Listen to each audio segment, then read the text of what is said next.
আসসালামু আলাইকুম। এখন দুপুর 1টা বাজে। দেখেন গরু কীভাবে পানি খাইতেছে।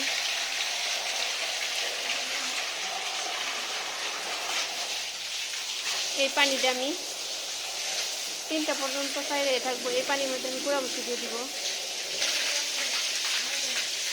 কঠোর পরিশ্রম করলে তো সফলতা পাওয়া যাবো। ধৈর্য থাকতে হইব, পরিশ্রম থাকতে হইব, তবেই তো আল্লাহ দিব।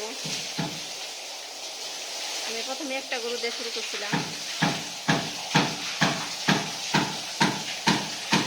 এখন আল্লাহ দিলে আরও অনেক ছিল, বিক্রি করে দিচ্ছে। এখন এই 4টাই আছে।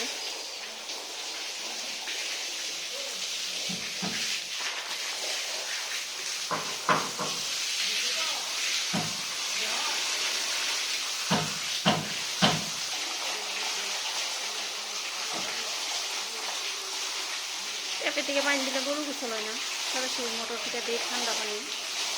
গরু স্থির হয়ে দাঁড়িয়ে থাকবো। ধন্যবাদ সবাইকে আমাদের ভিডিওটা